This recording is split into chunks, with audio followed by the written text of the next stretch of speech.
अस्सलाम वालेकुम दोस्तों, क्या आपको बार बार खारिश होती है या जल्द पर एलर्जी और दाने निकल आते हैं या फिर दाद जैसी बीमारी से परेशान हैं?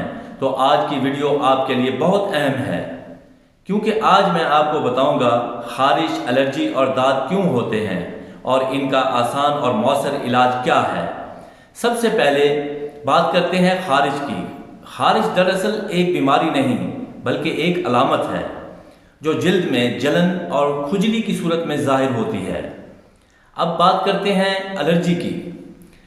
जब हमारा जिस्म किसी चीज़ को बर्दाश्त नहीं करता तो वो एलर्जी की शक्ल में जाहिर होती है, जैसे गिर्द गुबार, खाना या कोई दवा। और जब बात करते हैं दाद की, तो दाद एक फंगल इन्फेक्शन है जो गोल दायरे की शक्ल में फैलता है और तेज़ी से बढ़ता है। अगर इसका बर वक्त इलाज ना किया जाए तो ये जिस्म के दूसरे हिस्सों में भी फैल सकता है। अब बात करते हैं इलाज की।